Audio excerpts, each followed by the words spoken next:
And it is showtime. Hello, my CNC brothers and sisters. I'm Garrett with IDC Woodcraft, and welcome to another Wednesday evening live hangout where we get to learn about CNC and chew the CNC fat. And tonight we got a special guest who comes back pretty regular, and that is Kyle Ely from Learn Your CNC. You know, the Vectric Master that we keep saying, go get into his course if you were trying to figure this stuff out, the Vectric software. But Kyle will demonstrate his knowledge tonight, and of course, you can ask your questions. When you ask a question, here's the house rules. When you ask a question, put a few question marks right in front of your question, and then type in your question. That way, the girls in the background, Liberty and Julianne, will keep an eye on it and make sure they keep us straight. And so also, there's a zero tolerance policy here for not nice people. So let's keep the language clean, and we're all here to work together to become better creators and help each other out. And of course, finally, the drinking game. Something that Mark Lindsay has started some time ago. Whenever I ask Julianne or Liberty to do something, you need to take a drink. So make sure that you get your cups ready with your favorite drink, clean or not so clean, it doesn't really matter. And of course, if they ask me to do something, then you got to undrink. So that's the new rule to this whole house rule game. All right, so let's say a couple hellos first, and then we're going to dive in and get Kyle in here. He is sitting in the background with the girls. We're going to bring the girls out so you know who is back there keeping everything going on. So you got Chris Gallagher and Bill Smith from Wilmington, West Virginia. And John, what's going on, John? So I'm starting right at the bottom list, working my way back up. PD Woodworks. I like the way you spell that. And we got STL Woodworking. Greg, we just talked to him. Oh, yeah, by the way, we are going to be at IWF. Me, Julianne, and Adam. Liberty is going to be holding down the fort next week, which she has done quite a few times. So all your shipments will be taken care of. Who else we got here? Jack in the Shop is here once again. And Stefan from Louisiana. Robert, there's like way too many names that I can say. We got a friend on here, Greg Settle. Greg has been around the IDC Woodcraft channel for a long time. And hopefully we got a new one tonight. Someone I've been dialoguing with through Etsy, Polly. So I hope Polly's on board, brand new CNC creator. Very excited. If you have, if you're new to CNC, you just got your machine, or just ordered it, make sure you put it in the comments, because we have a little routine that we do, and we do the happy dance for you. I'm going to bring the girls on board first, and we got Julianne and we have Liberty. So at IDC Woodcraft, these are the two girls that hold things together. Julianne is the administrator, and Liberty is the shipping goddess. And yeah, and she's also one that is now starting to do some one-on-one Vectric training. So Liberty's going to stay on board tonight as we talk to Kyle, and Kyle answers some questions for us. And yeah, I think we got it. And let's see, anything else? I just got to double check on my checklist here, see if there's anything else I got to bring up. And I don't think there is. Is there anything else I need to bring up, girls? Not that I know of at the moment. Okay. Not just yet. Okay. And for those of you wondering, the alt mill is coming along just fine. Starting to do some content on that. Very nice machine. Very pleased with what it is. And okay, well, so we are going to, first of all, Julianne, mostly Julianne tonight, because Liberty's going to stay on board. We'll be monitoring your questions, making sure you get them starred. About 9 o'clock, we're going to have to cut them off, because we do have to eventually let nature's call, answer the call kind of thing. So all those drinks take a toll. Yep. So make sure you got your drinks ready. And we're going to put Julianne in the background, and we're going to bring Kyle on board. And there he is. Hello, Kyle, my friend. Good to see you. Hello, everybody. Good to have you back once again. I think we were back. Yeah, we were starting to talk about maybe getting you on once a month now. Yeah, I would love that. Yeah. Always enjoy being on. Yeah. So for those of you who don't know, Kyle is he's a Vectric expert. He is he's a beta tester for Vectric, and he runs the Learn Your CNC website where we'll give you links, and there's going to be links in the description for all this. But we'll throw them in the comments too. He's got a full line of Vectric courses from the beginner all the way up. Liberty has been taking that course for quite some time now, and is diving into CNC now. So it's very cool to see her growth in that stuff. And I had something else on my head, but it's not there. So anyway, so Kyle, yeah, welcome back. Folks, this is a Vectric related evening, so please keep your questions geared towards the Vectric software. We'll see if we can handle a couple things off of Vectric, but primarily we'll keep it Vectric. Because you got the Vectric Master here. Ask your questions. So first of all, Kyle, I have seen in the comments, a couple of comments, so your version 12 classes. What's the status on those? Yeah, I just actually uploaded some today, and I have a big bundle of them. My video editors going to be cranking out next week while I'm away. So when I get back the week after that, they're going to see a lot more updates. Okay, so why don't you share with everybody where you're going away to? Yeah, so next week I'm actually getting married on August 8th. Yay! Yes, Kyle is getting married, and so tell us about your so where you're getting married at, and where's your honeymoon going to be, or do you have that worked out yet? Yeah, we're actually going to Vegas for wedding, and then we're going to in September we're going on a cruise in North Europe. Oh, very cool. Wow. So yeah, where's the cruise going to take you? What cruise? Iceland, Norway, Amsterdam, that area, London, we'll end at. Just remember, there's some streets in Amsterdam you don't need to be on. Oh yeah, That sounds incredible, though. Yeah, that'll be fun. yeah. Very, My first time on a cruise and first time in Europe, so it should be fun. Right. So okay, well, very cool. Then in light of that, I think the girls want to share something. So I'm gonna bring Julianne out, and they kind of made me do this. So it's the floor Don't is yours. point at me. The floor is yours. Go for it. Here we go. So, in honor of Kyle's upcoming nuptials, we are actually doing a special sale at IDC. Wow. We will be offering everybody 10% off if they use a special discount code, and 5% of all the sales are going towards a gift that Liberty and I will be buying for Kyle and his fiance to be wife. So, wow, that's yep. news to me. Thank you. Yeah.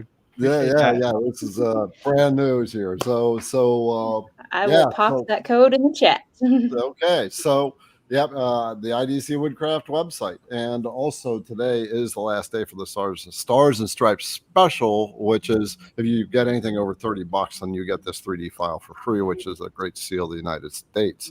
So this is the last day for that. So the girls made me do it. So yep. 10% off for the next what? When does this discount expire? 11, right? 11 p.m. Eastern time. 2 hours and 2.5 hours from now. Wow. So 5% of that goes to Kyle. So the girls will go shopping. So let's get them a good gift. Thank you. I appreciate that. Well, it's super cool. It's super cool. It's a really special time. And I can't wait to meet your soon-to-be wife. Yeah, I'm sure you will. All right. So we'll remind you all again. And if you are on Facebook, come over to the IDC Woodcraft YouTube channel because that's where all the action is taking place in the comments. There's so many congratulations Thank you, everybody. Yeah. All right. Well, Kyle, you ready to dive in and help people with the Vectric stuff? For sure. Okay. By the way, before we do, you did a project I think you did a video project where you're creating a boundary around. The Vectric has that new thing where you just put an image in and you tell it to carve. I can't remember what the tool path. Sketch carve. What sketch carve? Yeah. And you made a heart with a guy and a girl, and you had a date on there. Was that like kind of planting the seeds or something? No, but that would have been a good plan if I planned ahead that good. Yeah, that would. All right, well, let's dive in. We got 15 questions sitting on the queue, and at some point you're going to share something as well. So, Yeah. all right, well, let's pop them out. And Liberty, of course, you can ask questions as well. Again, Liberty is she's a shipping manager at IDC Woodcraft, but her responsibilities are expanding, and she is now doing one-on-one for Vectric to help you with Vectric issues. And let's do it. We got Greg, our brother Greg. How do you connect a full circle and a single half circle without deleting any of the full circle, so it's all one vector? All right, connect a full circle and a single half circle. All right, you would have to have some type of offset there. So when you're working with Vectric and vectors, you cannot connect more than 2 points together. So sometimes people try to connect multiple shapes together, and if there's more than 2 points touching, they're not going to connect. So in most cases, you're going to have to make a slight offset to do something like that. Yeah. So in other words, you can bring the two half circles together, you can connect them, you can bring two lines together, connect them, but you can't bring a third one in and connect. Correct. I can show a demonstration if we need to. Yeah. That's what you're doing, Greg, is you're trying to create a closed vector, but a closed vector can't have 3 points at an intersection. Yeah. So closed vector has an inside and an outside, period. I'll share my screen. I'll do entire screen so you can see it. All right. Okay. We got you. All right. So if we have a regular circle, just draw one circle, and let's take that same circle. If I hold control and dragged it over here, I can make a copy of it just by holding the control key. Now I'm going to make that into a half circle. So what I can do is go to node edit mode, just click the letter N to go to node edit mode. I can delete half of this. So I'm just going to right click and delete the two halves there. And that leaves us with the other half of the circle. Now if I select that and click join with the straight line, there's my half circle. Now the issue here is if they're the same size like this, you're not going to be able to combine those together. I don't know if that's exactly what he's after, but if that's what he's trying to do, then like I said, you need a slight offset. So what I would do is take this circle, offset it inwards, whatever amount you want. Could be a small amount. We'll offset that, and then that is going to be trimmed there. So we can use the scissors, trim that like so. And now you'll have a full circle and a half circle. If you have two half circles and they're touching but they're not joined, meaning they're not a single vector, can you still cut a pocket with that inside of that circle? Are you trying to say, oh, they're not touching, you're saying? Yeah. It's a little bit different from this scenario here. Let's just get rid of the half circle. Okay, get rid of it. Yep. Yeah. And then if you cut the nodes on this circle, like the top and the bottom. Yep. So I can right click and cut vector. Yeah. And cut vector. And then can I still do a pocket toolpath inside that circle? Not at the moment because it's open vectors. So okay, the only way to pocket it would be to join it with the straight line, and then you can now pocket that side, but you can not pocket this side because it's an open vector. Okay. Okay, cool. And actually that brings me to that thing I told you I could share with the group here. So each toolpath, some you can cut open vectors, some you cannot cut open vectors. I made a handy spreadsheet that would help with this, and I call it my Vectric toolpath cheat sheet.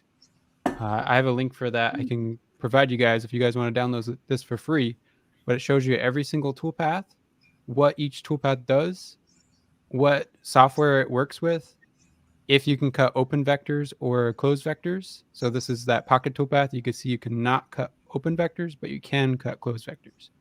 And then there's some other options on it and what tools, what CNC router bits work with each toolpath. So I made this whole spreadsheet for all of the toolpaths available in Vectric software. Beautiful. Yeah. So Julianne, you have that link. Go ahead and put that in the comments, and also be sure to put that down in the description. That's actually a really nice little spreadsheet. And also sign me up, Julianne. Get download that for me, please. Yeah, it's very handy to use anytime you are trying to figure out which toolpath you want to use for which project. Right. Okay. So, well, very cool. That's a nice little resource. I like resources like that. That's why I keep putting them out myself. Like the startup checklist, the setup checklist. All right. When you're setting up your projects. Oh yeah, those are very handy too. Yeah. It's, most of us have done it. We forgot to turn on a router. We forgot to set our XYZs, and we hit start. We break our router bits, and that's what this is intended to avoid. Making sure your material size is done right. You've done your toolpaths right. Liberty, you've used this. Yep. I actually have mine right here. Somewhere. All right. She even carries it home with her. I've got laminated and paper copies, so depending upon how I'm feeling. Yep. That checklist is also available to you for free. That link will be thrown in the comment section as well.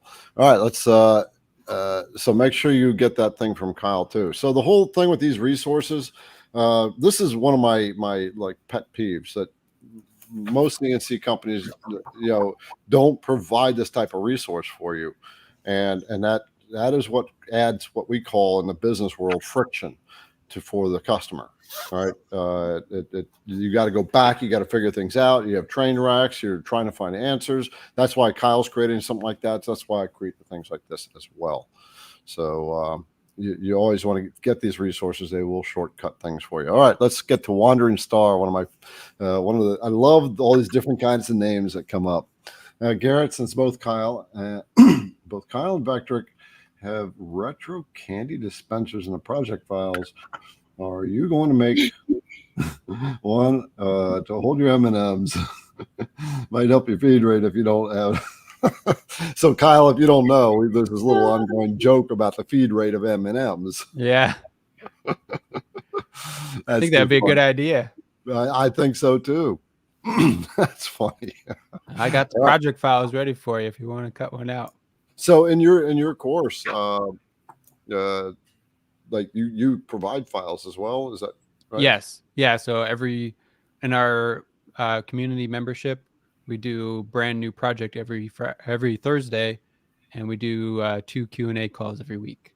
But the project we do every week, we provide the project files for as well. Right. Okay. We'll get back to that stuff in a little while. Let's get some of these questions here.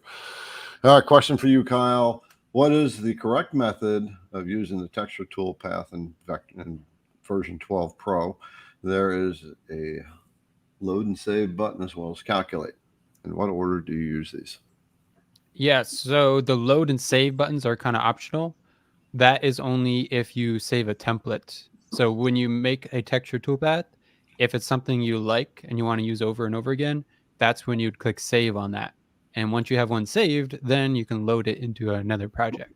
So you only have to use the load and save if you are wanting to repeat the same projects over and over again with the same texture. Otherwise, you just need to click calculate like any other toolpath. So load and save, is that bringing a template in? Is that? Yeah. So I can even show you, but basically each toolpath for the texture, you can customize however you need to. Let me share my screen here. Okay, bring it up. Okay, so if we go to the texture toolpath, this one, as you can see, there's... First of all, texture is only available in the Pro, right? It's available in VCarve and Aspire, not available in Cut 2D. Okay. So Pro or desktop of VCarve, and Aspire as well. Okay. So if you go to texture toolpath, as you can see, there's so many variables you can adjust here. So if you find something you really like, that is when you're going to want to click save, and that will prompt you to be able to save these numbers. That way you don't have to memorize these numbers every time you make a project.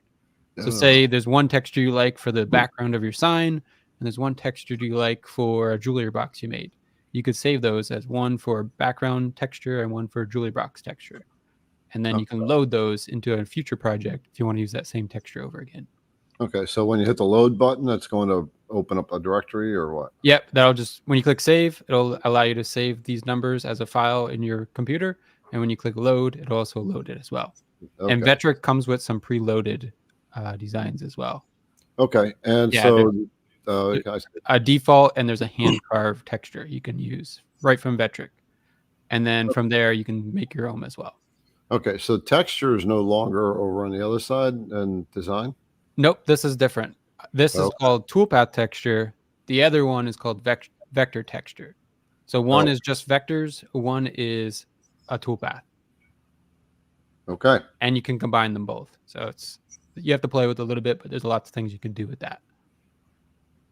Ah, very cool. I didn't know they added that feature there. Cool. All right, Howard. Howard says, can a toolpath template created in one project be copied and used in another project? Yep, that's exactly what they're used for. So anytime you make any type of templates, like a regular toolpath template, the texture toolpath we just looked at, if you save that template, or if you save a project template, you can use those in any file you like, any projects. Okay. And we have Rich. Is IDC going to be selling the big cups, Garrett? So, okay. I'm drinking. Let's minimize your screen here. Yeah. So this cup was a gift from a creator. So no, we're not going to be selling them. But I've actually thought about selling the Yeti things. If we can do something, maybe the girls can start a whole new thing. I mean, they're both starting to work on content now too. So, not yet though. It's a really nice cup. All of us got a cup, custom cup. Liberty did, Julianne did, Adam did. So it's very cool when people send us gifts. I got one as well. I wonder if it was from the same creator. Yeah, who was it? Did you guys remember? I know who. I got one from Rob Sandstrom. I got it at a show I met him at. Don't remember the name off the top of my head, but I know that's not it. Yeah, it's so we got a lot of stuff in the mail, and it was one of our winners from the Golden Ticket. That's right, when we did the Golden Ticket Award. Yeah. Ah, nice. Yeah. Darn it. Julianne's investigating for us. Yep, she'll figure it out. All right, Joseph says, hi, Kyle. First, let me congratulate on your upcoming wedding. Thank you. On the V12 inlays, when are you going to have a master class revised rather than the live course video? Yeah, so we did a live course on the new VCarve inlay, so where we really deep dived into it. So when I get back from the wedding, that's when we're having a whole bunch of lessons being launched. Like I said, I have a video editor working for me while I'm gone, so should be seeing that soon. Okay, so folks, just keep in mind, he's having to revise his entire video series to accommodate this significant change in V12. So he's working it. Yep. He's working it at the same time, dealing with the new love. So you know how it goes. A lot of life changes. Yep. But we did live videos on all the new features, so at least we did some training on them. Have everything ready there. So tell us about your fiance. Tell us a little bit about how you guys met. Let's get some of the dirt, and then we'll get back into the question. Yeah. So we met in Philadelphia, but she's actually from Canada. So we've been back and forth between Canada recently, and her name's Bella, and she I don't know, we're just became best friends real quickly, and Just we've done a lot of traveling together, and just best friend that I'm looking forward to spending the rest of my life with. Super cool. Super cool. All right. Yeah, that just means we got to get a bigger gift for him. Some of the sales is coming in, so I see that. So you guys are taking advantage of this little short, hot flash sale that we're doing to contribute to Kyle's wedding gift. And what we'll do is once we've got that, then we'll let you guys know on Wednesday what we're doing and what the girls have pulled together, and then we'll send it off to Kyle. Looking forward to it. Yeah, for sure. We are going to be at IWF. I said that before. Unfortunately, Kyle's not, because he's got something much more important to do. Yeah. But many creators going to be there. We are going to work on a couple things. Actually, I do want to make this announcement. I'm going to bring Julianne back out because we've been kind of talking about this. So for the live next Wednesday, so Vectric is going to be there, and I have been wanting to have Becky as a live guest. Becky is one of the people that creates a lot of content for Vectric. She works for Vectric, but also I'm debating having creators, just doing little 5 or 10 minute interviews with some creators, right? And doing them live, bring them in on the lives. People can hear their stories, see some faces behind the names. So, okay, well, let's get on to Jeff. I had brought you on, Julianne, because I was going to have you share some of that, but I think I just covered it all. So, yep, Julianne's behind the scenes, keeping things under control. All right, from Jeff, Kyle, I won't have my CNC until September. Can I take your course without owning VCarve Pro, or use a trial version? Yeah, for sure. A lot of people like to take the course ahead of time before their CNC gets there. That way they're up to speed by the time their CNC gets delivered. It's a really great method to use. And you don't need the full version, because you can download VCarve trial version off of Vectric's website, and they have unlimited use. You can use it. You just can't save the toolpaths, but you don't need to anyways if you don't have your CNC yet. Yeah. So you can go through the course with the free trial version, and once you get your CNC, then you can upgrade to the full version of Vectric. Yeah. Yep. And Kyle's courses are so robust that you really can, you can spend a lot of time studying before ever having the machine in your hands and really get the ins and outs and perfect your abilities. Yep. I look at it this way, and again, I say this all the time. You spent a lot of money on your machine, the tooling, you getting your shop together. And I see, I'm kind of this way, and I've seen many other people this way. They're just trying to bounce around YouTube, trying to figure it out, and it takes so much longer. And here's what happens: is you get some things figured out, then you create a tool path, and then things don't work right, and it's because you didn't understand some of the logical steps you have to take in it, because the shortcutting. So Kyle's course will certainly help you understand far more than you can ever get from YouTube. Liberty, talk about you've taken this course.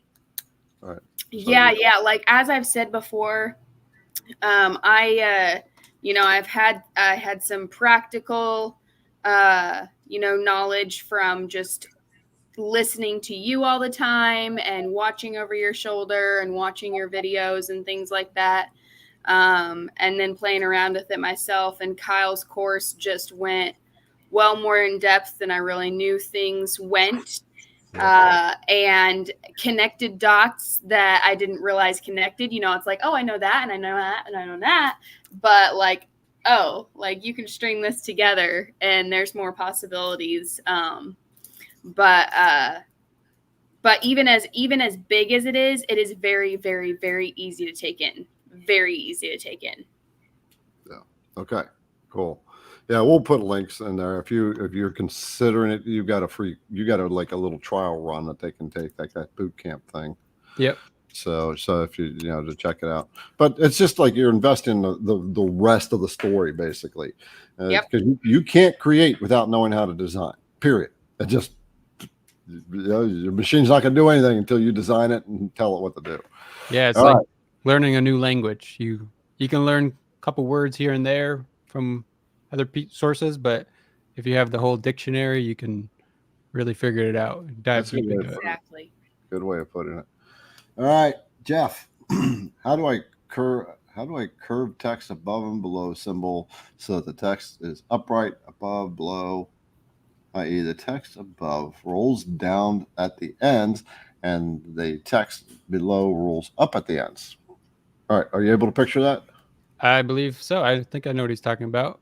We can share my screen again and Okay, bring it show up. that. So no matter how you want to curve your text, you can use any of the drawing tools. I'll just use the freehand draw just to make this a quick example. Let's say you wanted your text to curl like this. You just draw that line like that. And then you go ahead and draw your text with the text tool. I'm going to go with the normal text tool, and I'll just say hello. And you can make it any font, any size you want, and then click close. I'll probably make it just a little bit smaller. And now, once you have your text like that, you're going to hold shift, select the line we drew earlier, and there's a tool called text on a curve. If you click on that tool, you'll see that's automatically going to go to that curve. However, the spacing might be a little off, so there are some tools in here. You can adjust the spacing, and you can also move it if you have to adjust it left or right. And there's lots of customization you can do here to really fine tune it. But this curve might be a little bit too extreme for this specific text. So you may have to make it a little bit less extreme like we have it here. But you can kind of get the idea of how this would work. Okay, so he's talking about text. Let's see. So the upright above and below. Okay, so there's some selections where I was challenged with this at first, where I'll type the text and then it comes in upside down on a curve. Yeah. Flip that. If that happens, I'll show you why that happens. So that's most common if you do it like on a circle. So if I draw a circle, let me move this up here, and I'll take that circle back in the center. And if we draw text here,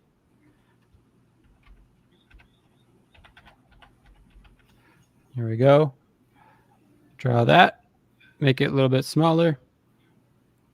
And now if we select that text and hold shift, select the circle and go text on a curve, you'll see it happens to be at the bottom. And that just is based off of where the start point is on the circle. So if the start point's at the top, it'll put it at the bottom. If the start point's at the bottom, it'll put it at the top. But no matter where it goes, you can just click on that blue dot there and just drag it. And you can just drag it over to the other side. And then there's a button here to flip it over. Or you could put it below the curve, on the curve, or above the curve. There's lots of things you could do there. Yeah, it takes a little bit of work on that to figure that out. It took a little bit for me to get my head wrapped around that. But really, it's just playing with the buttons until you get it. But the big one was what you said. It was a full circle. Yeah. And the best tip, I think, is just grab that blue dot there in the middle, and you can just drag it wherever you want on that circle. Mm-hmm. And it should snap to the 4 points on the outside there. Okay. And Liberty, as we go along, as you've been challenged with some of your things and come up with some questions that you can get answers to, help everybody else as well at the same time. I'll pop in. All right, so we have YouTube user. All right, I've never seen YouTube user before as a handle. He must use YouTube. They must use YouTube. There you go.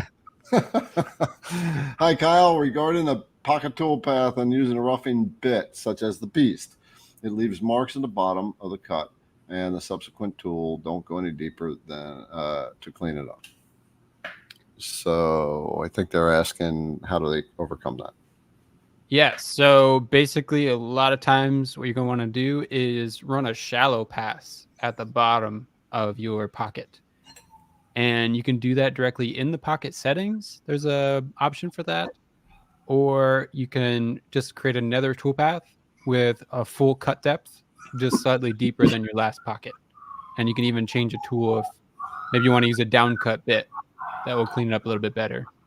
Yeah, and the allowance in a toolpath, is that if I'm doing a pocket on a circle and I do the allowance. If I just type in a 0.1 allowance, does that shift it inward? Yes. Yeah, Okay. a positive number will make it smaller. A negative number will make it bigger. Okay. All right. So you can do allowance in the toolpath, then you can create another toolpath without the allowance. Yeah, you can make two separate like that as well. Okay. Yep. Okay. And we've got Brian. Brian, what's going on? CNC Brother. Does VCarve Pro work well for cabinets, or is there something better, affordable for a one-time kitchen build? If you're doing one-time kitchen build, VCarve Pro will work perfectly fine for that. I've made lots of cabinets with Vectric, and I have no problems with it. I've also made templates where it just made it real easy to make them once you get your design figured out in your toolpaths. That's the best way to go if you're doing one-time kitchen. If you're a kitchen manufacturer just pumping out kitchens all the time, VCarve Pro is definitely not the software you want to use. Right. You want to use something like Mosaic, or there's all kinds of cabinet programs you can use. But those are specific for cabinets. I wouldn't recommend those for one-time kitchen builds. Right. Julianne, throw a link to Vectric. We got it. Well, they can find it, but we got a link you can use too. So, oh, YouTube user again. Let's see.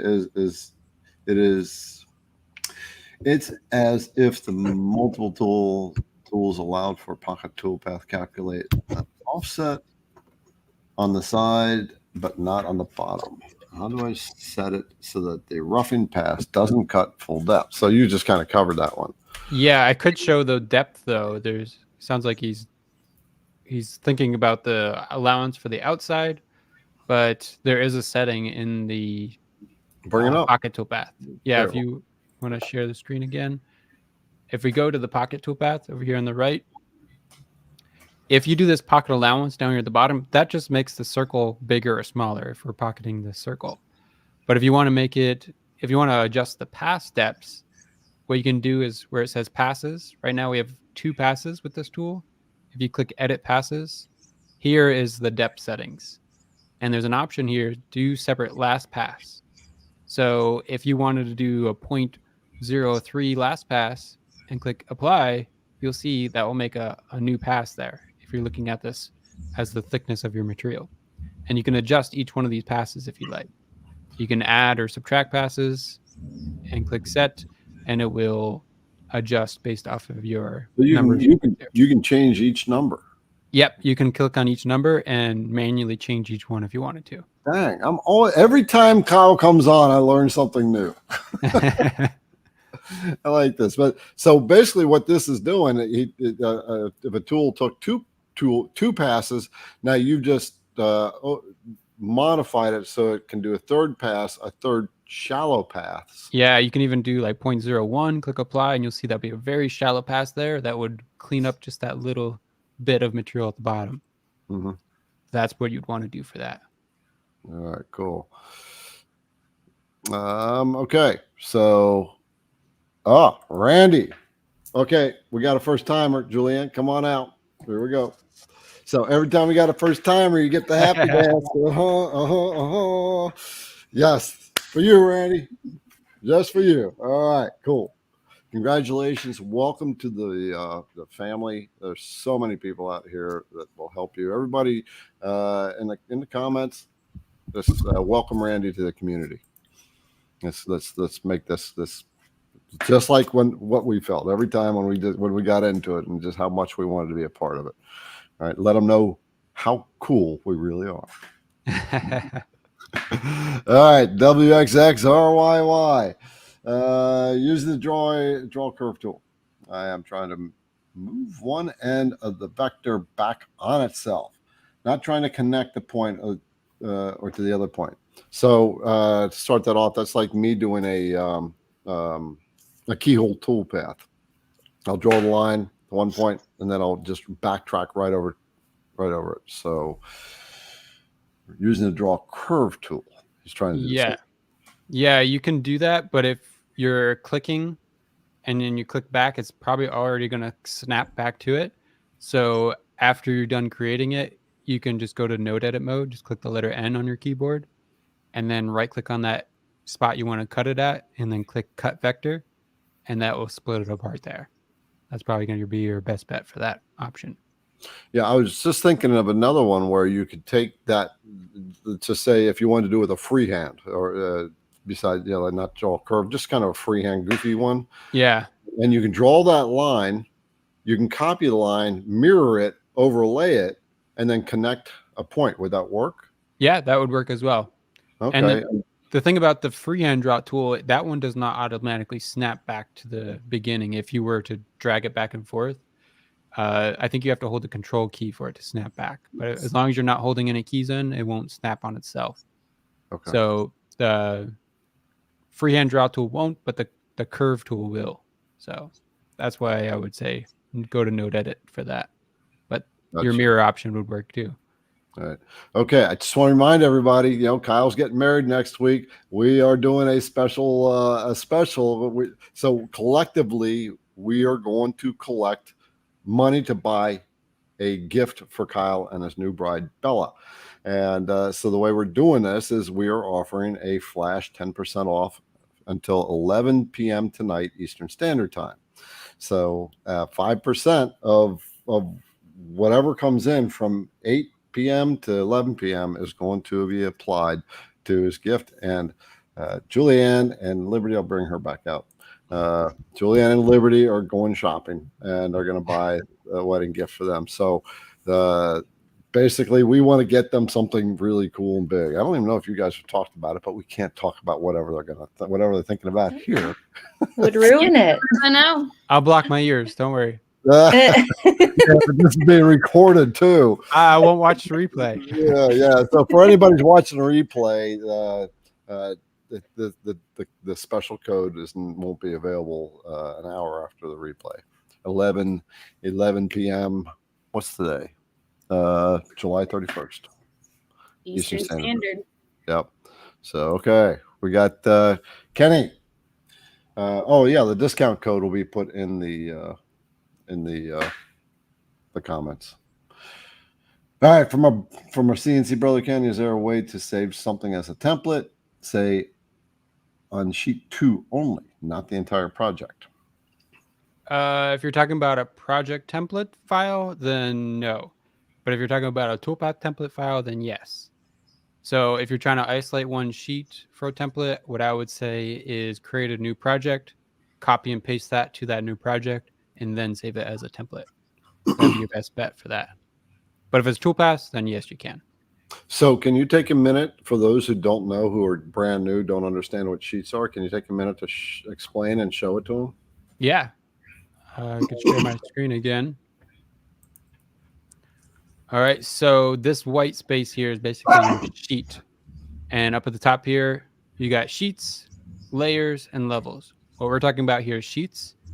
And if I click Add New, you'll see another one will be placed over here. If I double click on that one, that will make it active.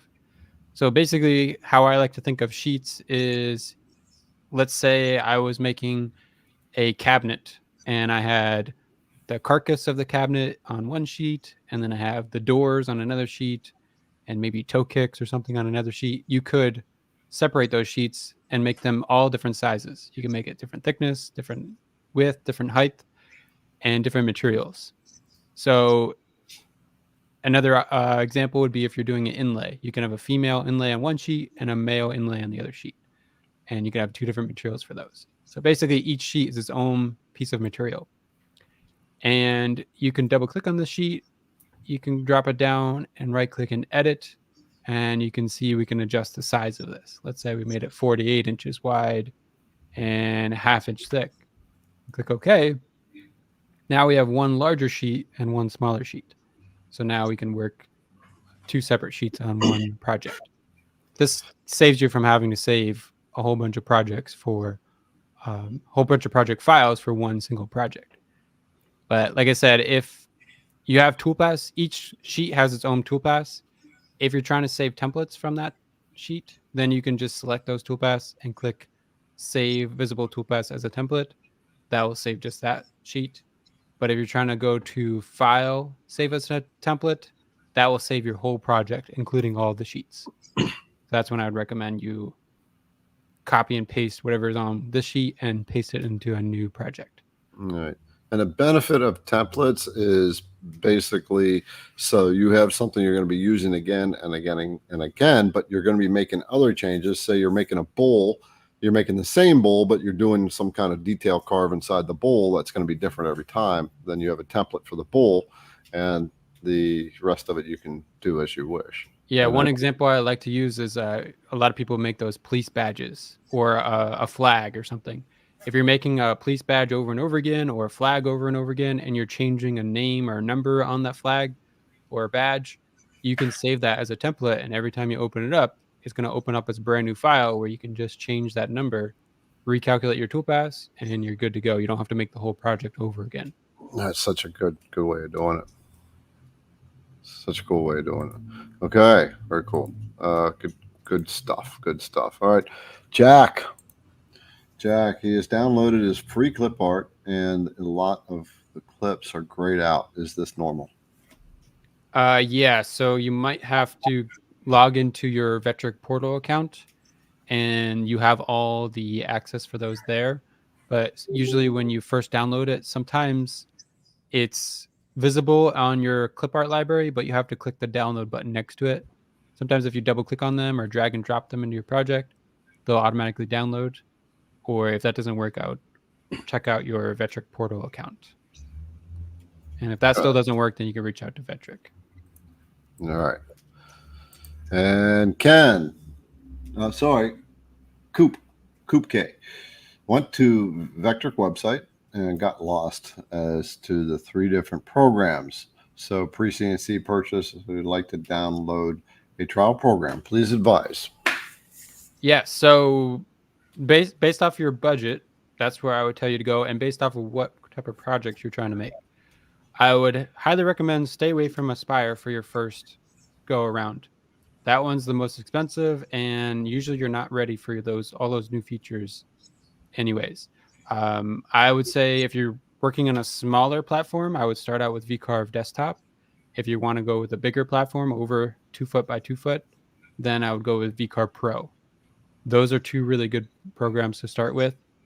And like I said, they're based off on your budget as well.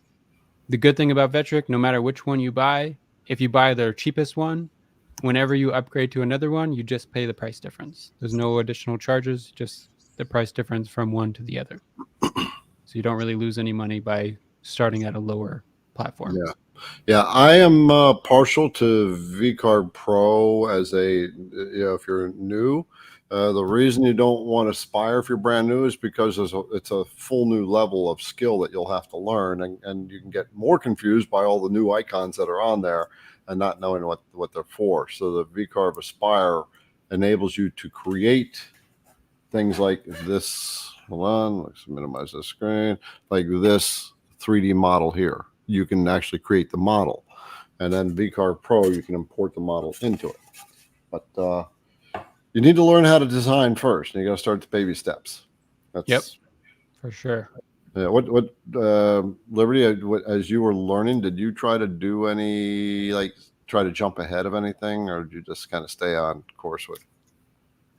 So I haven't jumped ahead on the course on things, but I will say that there was times where I was like, oh, I definitely know what I need to know about like this tool or whatever to use it, and then end up going to that lesson later on, and I'm like, yeah, that I should have known that before dealing with that. Like, it's like, I jumped the gun on that way too much.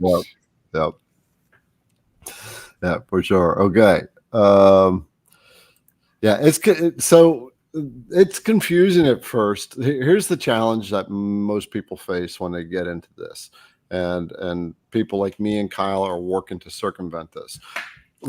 Is you come in, you start to you see this cool thing, the CNC thing on YouTube, and you start thinking, oh, I can do that. That looks easy enough because everybody makes it look easy, and then you go into that machine research mode, and then before you know it, you're lost, you're overwhelmed because you don't know what to look for. There's so many machines out there, and then you end up under budgeting yourself or undercutting yourself. What did we say today, Liberty? The most expensive thing I've done is buy cheap. Yep. Right? Because The most expensive thing you can do is buy cheap. yeah, because we don't know what to look for, right? And then there's the software, and then there's the router bits, right? So collectively we are working to close that loop and create a nice ecosystem. So make it easier for everybody. Yeah, I have one student that bought 5 CNCs because he was trying to be cheap, and every one he had problems with, he'd buy another one. And he said by the time he was done, he could have bought one good one. Yeah. Yep. Like Yep. Dad said, just buy your last machine first. You'll be done with it. Exactly. Okay, we got Mike here. Says, hello, gentlemen. My project seems to get bigger, you've been utilizing sheets quite a bit. The question is there a way to organize the sheets? They seem to jump all around, all over the place. Okay, yeah. I got that question too. Bring it on, Kyle. Yeah, that's a tough one because the sheets they do have a little bit of mind of their own. I've had the same issues. You can alphabetize the order. That's what I find the best way to do it. And the way I like to do that, if I'm naming the sheets all different, I'll put a number 1. So when you have your sheets tab on the left or the sheets drop down at the top, you can right click on them and rename. And let's say I wanted to name this one as sign. I can do that there. And you see it just moved down to the bottom. That's because H comes before I. So it goes in alphabetical order. So to overcome that, what I do when I rename it, I will do a number 1 underscore, then the name. Now it jumps back to the top. So Okay. now when I rename the next one, I'll put 2 underscore, and then I'll say whatever else I want to name that, and it'll stay right there. So that's a little trick I found to do that. Just keep them alphabetical order. You could do that with numbers or with a letter, but even when you change the sizes, sometimes they jump around, but I find adding that number at the beginning definitely helps keep them in order. Can you do the same thing on layers yet? Layers you can organize a little bit better. So when you add a bunch of layers, if you go to your layers tab, they have the ability to actually move them up and down. So you can move layer 5 up above to the top and so forth. You can move them up and down. Oh, I didn't know that. Sheets doesn't have that option. That'll be so helpful. I never knew that. I'd never even thought to go to the layers tab to figure that stuff out. Okay, just solved one of my friction points, my little irritations that I have. Probably needs to be a little video on that one. Yeah, for sure. Yeah. Hopefully they make it even easier in the future. Yeah. Maybe they'll do the same thing where you can edit, where auto adjust like you did sheets. All right. So Ken is asking, does the threading toolpath still work in version 12? Yes, it does. Threading toolpath is right here. This one's available in all the versions of Vectric, and you just need a thread milling tool to use this. Yeah, I've used this toolpath before. It works really good. It just takes a little bit of time to dial in your settings just right. I have a whole lesson on that in my course. All right, it's time to drink. Julianne, put that down on a list as something to address the threading toolpath. So. Rule is, for those who showed up late, if when I'm asking Liberty or Julianne to do something, you have to take a drink. So make sure you get your favorite drink around. Mark Lindsay, our brother Mark Lindsay, instilled that rule on my channel. I don't know how he got that authority, but it worked. I just want to see some of the chatters going on in the background. Thread milling, what is that? So JC asked what thread milling is. Yeah, that's basically, you can make male and female threads with this toolpath. And that's if you want to make maybe a jar lid or a jewelry box that threads closed, or any type of thing you want to make with threads, you can do that with this. Yep. You just need a special tool for that. Yep. Basically, think of it, you're making a nut and a bolt. Yep, exactly. Like, you're just doing it out of wood. Exactly. But not as fine. Okay. This comes from Bill. He needs to, I like his picture, by the way. I need to engrave some text on the side of a trophy base he created in Aspire 12. Can you draw on the XZ plane? Good question. Okay, so if you have Aspire, that's helpful. basically what I would do, if you're trying to carve something on a slant, I would 3D model it first, and then you can project the toolpath onto a 3D model. So I can show you a quick example of that. Let's say this was your drawing of your slant. I'm just going to make an example here. Let me turn off my curved. There we go. I can make a straight line. So let's just make it 0.6 thickness, just so it fits in my project. And we'll say that is your slant. Just using that as an example, you would draw that to the exact dimensions of your slant. And now I'll draw a line there and copy that line. And you want to make the spacing here the exact same as this part. You can use the offset tool for that. Just for the sake of time, I'll just make it like that. Use those two buttons there and click create a 2-rail sweep. This is going to be only available in Aspire. And Bill says he has Aspire, so that's good. So now we can use those two lines as our rails, select that side angle, and click apply. And when you do that, if you look in our 3D view, we just created a 3D model of that. So that's going to be an example of what that trophy base would look like. Now we can click close, and now you can draw text on top of that shape. So I'm going to make this text smaller so it fits, and place it right here, and we'll say number 1 place or something like that, and click close. And now we can use the V-carve toolpath. And first it's going to ask you where you want to put your model in your material thickness. We can move that up or down wherever you need it. I'll just put it down to the bottom for now. Click OK. And with the V-carve toolpath, you can use regular settings like you would any other project. I'll just go with no flat depth, a 90-degree V-bit. The most important part here is you're going to do project toolpath onto a 3D model. When you choose that option, it's going to take that toolpath and slant it to the same slant as this project here. So when I click calculate, and if you take a look at the toolpath from the side view, you can see that slant. Now the preview is going to look a little odd because it's showing the full thickness of our material. So if I preview this, it's going to look like it's a really deep carving. But in reality, if he has his trophy there, it's not going to have all that carving at the top there. I could show you better what that would look like if we create a 3D toolpath first to carve that model. So if I go to the model boundary with this, I'll just use this as an example and click calculate just to keep things speed up here. That's going to 3D carve that slant.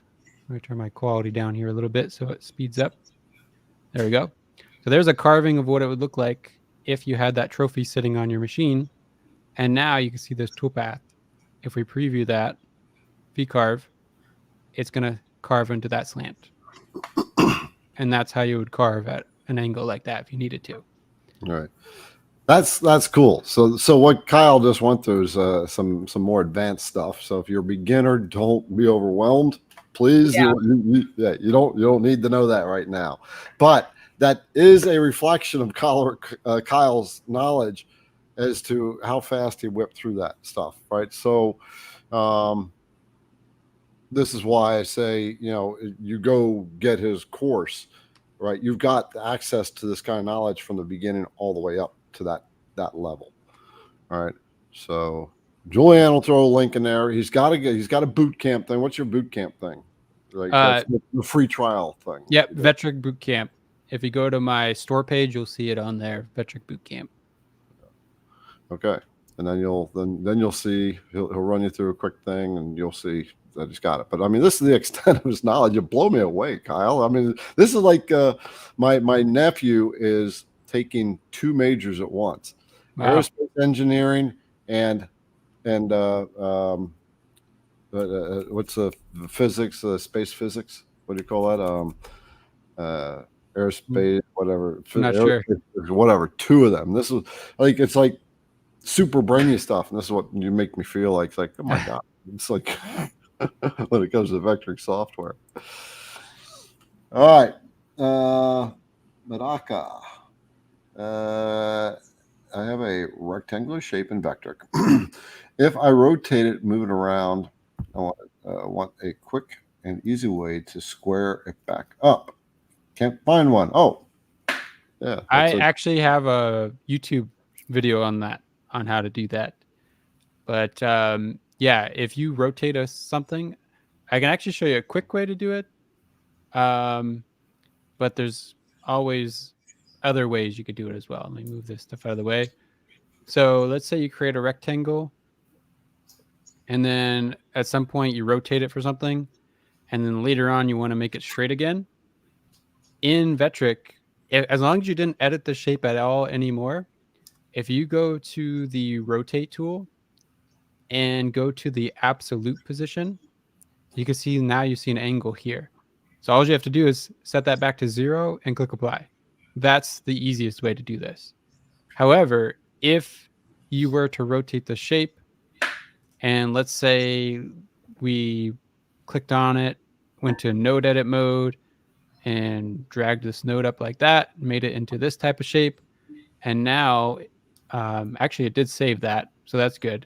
But sometimes if you can check that by double clicking on it. You see this bounding box around it at the rotation. That means you can still go back and rotate it back to 0, and it will still go straight. If I undo that, sometimes if you take another shape like this and then take them both and weld them together, now if I double click on it, it lost that rotation because we made some edits to it. And now if I go back to rotate tool, it's saying it's at an absolute 0 right now. So the trick for this, if you wanted to rotate it back straight, the way I do it is I just take a draw line tool, draw a straight line down at the bottom pivot corner here. Make sure your smart snapping's turned on in the top right. So you make sure this is at a 0-degree angle like this. This is just going to be a reference line. And all we have to do is measure this angle that we need to rotate it. So now what I'll do is use my dimension tool and go to angle dimension. And I like to put it to 4 decimal places. That way I get a nice accurate number for this. And now what you'll do is select that pivot point, select that bottom reference line, and then select the angle of your shape. And you can click right here to add the measurement. And there's the measurement you need to rotate it. Now if you select your shape, go to the rotate tool again. This time you can do a relative move or absolute, doesn't matter because it's at 0 either way. But if you type that number in, 44.2842, if I click apply, you'll see it actually rotated to the wrong way there. So if I undo that, and if you set it to a negative number, that will go clockwise. Positive number goes counterclockwise. So negative, that number, click apply. Now it is straight. And I can also undo that, set the pivot point down. Actually, I was going to pivot down there. You could do a use coordinate and move that pivot point, which is this bullseye right down that corner. And now click apply, and you'll see that line is straight with that bottom reference line. And now we're back to being straight again. All right. So a couple ways you could do that. Yeah, that's one I've struggled with too. Like, how am I going to get it back there? And I never even thought about like measuring. So with the measure tool, you're measuring from the corner of the angle, and then you're measuring the 2 lines. Yep, just like this here. Okay. Straight line, straight reference line, and then whatever the angle the shape's at. All right. Okay. Boy, we got 52 questions in the queue. Unfortunately, we're not going to be able to get to all those questions. Yeah, just we can't hit them all in the amount of time we're here. So we do apologize. I do apologize. Rich saying he's trying to crop 3D models trees to use in a 2D design. Squatch. When I do the 3D edge that gets snipped, it is too deep. Sorry, can't explain it better.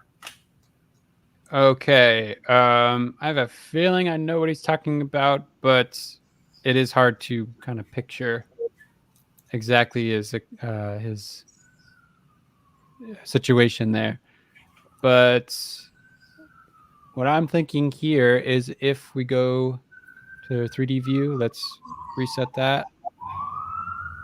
And if we add in what's called a flat plane, I won't get too deep into this just for the sake of time, but we can hold shift and click this button here. That adds a flat plane, which is basically just a flat shape here. And now if we add in a piece of clip art, let's just go to the clip art library, and we can probably find a tree in here, but maybe in plants or any one of the, here's a tree. We can place that there. Look at it in the 3D view. And let's say the flat plane was taller. And maybe this isn't what he's trying to do here. But I was thinking maybe if we had this lower, kind of have a space around it. But I'm not sure here. One other thing we can do is do the clipping thing he's talking about. So if we draw a shape, let's just say we drew a star, we can clip this tree into that star. If you hold shift, select both of them. You could do this if you have V-carve, you can do it in the level option. You can right click and go to clipping and click apply. And then you'll see in the 3D view, that's going to clip that star from that 3D model. That's one option. But if you have a spire, you have more options. You can permanently delete everything outside of this. But you'll see now I can move this tree within that star, and it's going to clip right to the edge there. But I'm not actually sure what he's referring to at that bottom about. Yeah. And he said a little bit harder. He said he can't explain too well either. So challenging thing. We'll have to readdress that. As far as like Liberty does one-on-ones, but that's not quite at her level yet, and that's even not at my level of what he's trying to do when we're getting to Aspire. So just keep that in mind. But if you need Vectric one-on-one help, you're stuck on something, Liberty is there to help you out. And if she can't answer, then we will get an answer for you. We'll go find Kyle. Yeah, I have one-on-ones available as well. Yeah, Kyle more advanced. Yep. All right, Joe, is there a way to make the angle of the dovetail bit render properly in a preview? No. So that's one thing about Vectric is you cannot make undercuts. Even the thread milling toolpath, you're not able to preview it properly because of that undercut. So you kind of just have to imagine it's really there when it's actually not. It's a little frustrating, but hopefully Vectric comes up with a better solution for that in the future. Yeah, it's like keyhole toolpaths. Can't see those either. Yep. So you have to trust it. All right, and then Eldon, let's see. I'm really slow at getting through the Vectric training, and am just waiting to see how much time is allowed for me to get through the course. So, assuming that's Kyle's course, Liberty, maybe you can take this question on since you're actively in the course. And what is your gut feeling on this, and how should he approach this? I mean, I would say as far as if there's an allotted, I don't think there's like a limitation. The Vectric Master course, that's lifetime. So if you buy that, you can go through it at your own pace every one. Yeah, but as far as like learning it, take it at a pace that's going to challenge you enough, but not overwhelm you to where you're not going to intake what you're getting. And that is definitely like a personal, like work level understanding type decision. But, challenge yourself, be willing to take on more than seems possible to take in at one time, but also know your limitations and make sure you're understanding the material before you move on. Yeah, I always say, don't just watch the whole course and then think you're going to know everything. You always want to work with the course as you're watching the videos. Exactly. I think you're going to learn best by hands-on. Watch the training, then do what you just watched, and then watch the next video, do what you just watched, and work it as you go. Yep. And it's chunked down into swallowable levels too, right? Yep. I try to make all my videos as short and sweet as possible, so it's not overwhelming with too much information. Right. Okay. So anybody who popped in late, what we're talking about is Kyle's course, the training for the Vectric software. It's really the only course out there that walks you through it. And you spend enough money on your equipment, your bits, and let's put the knowledge up there to know how to make everything work together with that software, because that software is the most complicated part about it. Every aspect's got its quirks to learn, but the software is the big one. Okay, what do we got? Yeah, I guess I just need to make sure you all know. I'm gonna bring out again Julianne, because the girls, you guys tell them. You tell them what we've already told them, but you all know that Kyle's getting married, right? So what have we done? We're doing a little sale with a little extra perk for Kyle. So until 11 p.m. Eastern Standard Time, while this live is going on and a little bit after, we have 10% off using the code in the comments. And then with that, 5% of every purchase will go towards a gift that Julianne and I are going to pick out for Kyle and Bella for their wedding gift. I appreciate that. Yep. We have no idea what we're going to get yet, but it's going to be good. I trust you. We've had quite a few orders come in. So brothers and sisters, those of you who are helping out with this, you are being part of a wedding gift for Kyle. And thank you so much. And I guess the girls got to kind of keep an eye on who made the order, so we can just say a little extra thank you note. Mm-hmm. Yeah. Because Liberty writes notes on all your packages. Every package that goes out the door, Liberty and Julianne, they're writing notes on your packages. Yep. So yeah, it's because we always know there's somebody else on the other side, and we just always want to make sure people feel special. Whatever Garrett's most expensive item is, I think everybody should order that tonight. There you go. And we'll just send an IDC hat and a mug and lots of M&Ms. Yeah, speaking of IDC, it finally got a shirt. Nice. Yeah. Although it wasn't the color that we ordered, was it, Julianne? No, not quite. That's not black. I thought it was going to be black, but I'll be wearing this at IWF. So just look for the guys walking around with Julianne saying, go there, go there, go there. And the other guy with the camera, because we're going to be doing interviews with, we're going to be meeting a lot of my whole thing is to find discounts for you of good quality stuff. So we're actually making another web page, and on that web page is our partners, right? People we partner with, like Kyle, that we endorse. And we only do that if they've got the right customer orientation. They're customer centric, customer focused. They're there to help you grow. So on that page, I'm going to be putting on there what our principles of operation, right? The mode that we operate under, which is very customer centric. So, all right. Okay. At least we're banging through a lot of these questions. All right. Bartley, what's the best way to recreate a large and complex 2D pattern, like a large cardboard pattern inside Vectric? So for 2D patterns, you would want to use the offset and layout tools. If you're making just like a grid pattern, there's a array copy tool I would recommend. If you're making a circular pattern, there's a circular copy tool. And then if you're making an odd shape pattern, there's a copy along vector tool. Those would be most likely the options you're going to want to use for something like that. Yeah. So demonstrate just the real quick, the rectangular and the circular. Yeah. So let me just move those out of the way. Let's say we have this star that we made earlier. I'll usually just start it down here in the corner. Down here where it says offset and layout, if you use array copy, you can set it up in a grid pattern. So you can do however many rows you want, let's say 5, and let's say 4 columns.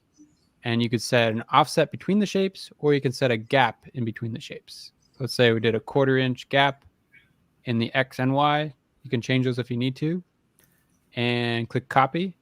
You'll see that makes a grid pattern. And that would be good for if you're making a flag or something. You can also displace them each row or column. You can shift one way or the other, or you can also make them symmetrical. So if I undo this, let's say I spin this one over, upside. If I spin all these facing each other like this to make a rectangle, let's get them like that, and don't change anything else and click copy, you can see it's going to flip over every other one like that. So you can play with that. You can also do this displacement here if you want to shift the rows or columns left or right. So that's going to be array copy if you want to do a grid pattern. Now let's delete all those. Let's move this right here somewhere. And the next one is circular copy. This is going to be if you make a circle, if you want to make a clock, this is good for. If you put a number at the top here and you circular copy it, I have a YouTube video on that if you want to learn more about it. But your center of rotation, you can put it in the center of your project. So I'm going to do, you can actually do a formula here. So I'm going to do x divided by 2. And that will divide my x value in 2. And then click equals. That's 12 inches. And then my y is the same. So it'll be 12 inches as well. That's the center of my project. Now I can rotate the copies or keep them straight vertical if I wanted to. I'm going to click rotate. Let's do 12 copies. And you can do a total angle of 360 degrees. And when I click copy, you see that will give you a circular copy. So you can play around with those settings to get different results. Yeah, that's one of my favorite design tools. Yeah, it's really fun. On that note, there's our next question has to do with array toolpaths. Oh, perfect. So just thought I'd go ahead and bring that in since you've got that. Yep, that is from the bottom left corner, usually reference from. So you're going positive to the right, positive upwards. Negative would be down, and negative would be to the left. So you put a negative number in the X or Y in the offset value, it will go the opposite way. Okay. So use a negative. Yep. Use a negative number in your X or Y offset, and that'll change it. And then the last one was that if you made a line like this, so just make a real quick scribble line, and then hold shift, select your shape, and then the line, and there's a copy along the vector. And you could say copy the object, however many you want, click copy, and you'll see that it'll put it right along that object. And you could do circles too. If you're trying to make holes, it will automatically put all those circles on there. That's so cool. It's good for cribbage boards if you're making those. So cool. And if you're making cribbage boards, we got the drill bit for you. All right. People like to use the end mills and a peck drill, and that takes so long. And so I developed a drill bit. You run it at 17,000 RPMs, 1/8-inch diameter drill bit, 17,000 RPMs, 70 inches per minute, no peck. Wow. Super fast. Nice. Yeah. Yeah, I've had that out for a while. Call it the lightning bit. Got that for 1/4 inch too. So we'll put a link in there. Okay. So we got Drew. Drew, I hope you've come over to the IDC Woodcraft YouTube channel, because that's where everybody's talking with each other. But he's in Facebook right now. What is the current cost of your course, Kyle? Yeah, so there's a few options. I have a monthly membership. If you want to join that, that's the membership where we do live project lessons every week and live Q&A meetups like we're doing here. And that one is a subscription-based price. I have a monthly or an annual fee for that. And then we also have the master course, and we have a VCarve and a Spire version. So you have to kind of choose which one you're working with. You want the master course for kind of learn on your own with pre-recorded videos, or if you want the live course with the community, or you could do both as well, which a lot of my students do. Okay. So it all depends on what you're after, but I would recommend you just go to my website. They're all listed there. You can find the price. There'll be a link in the comment again. So Tom said he loves that your videos, you can easily rewind 15-second segments to look back if you have questions or something you're just trying to get registered in your head. All right. So you got a bit of control. You don't have to watch the video and then try to find your thing again. You can for sure work it. For those of you who are in Kyle's course, put in the comments your experience with it. So for those who are considering it, help them get the confidence that it's worth their time.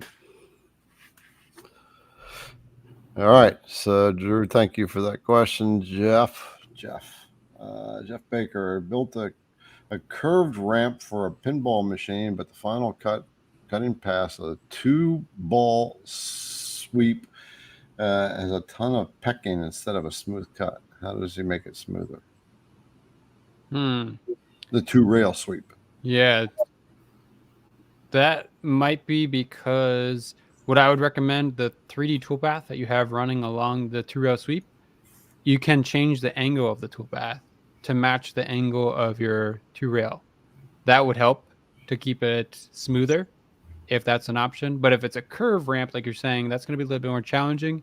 You could try using the offset option in your 3D toolpath. Instead of using raster, try using offset, and that will kind of follow the curve of your ramp. That might be your best bet to go there. But without seeing your project, it's a little bit harder to diagnose that a little bit better. Yeah, I haven't messed with so he's talking about drive rails, right? Yeah, he's cutting a 3D toolpath on a curved rail. Okay. Yeah, I haven't messed with drive rails too much, but the drive rails are cool. You can do lots of things with just drive rails. All right, we've got Teresa. A question for you, Kyle. If I do something and I need to undo that, where's the go back button instead of keyboard shortcut? Okay. Yeah, did not know the shortcut keys. Okay.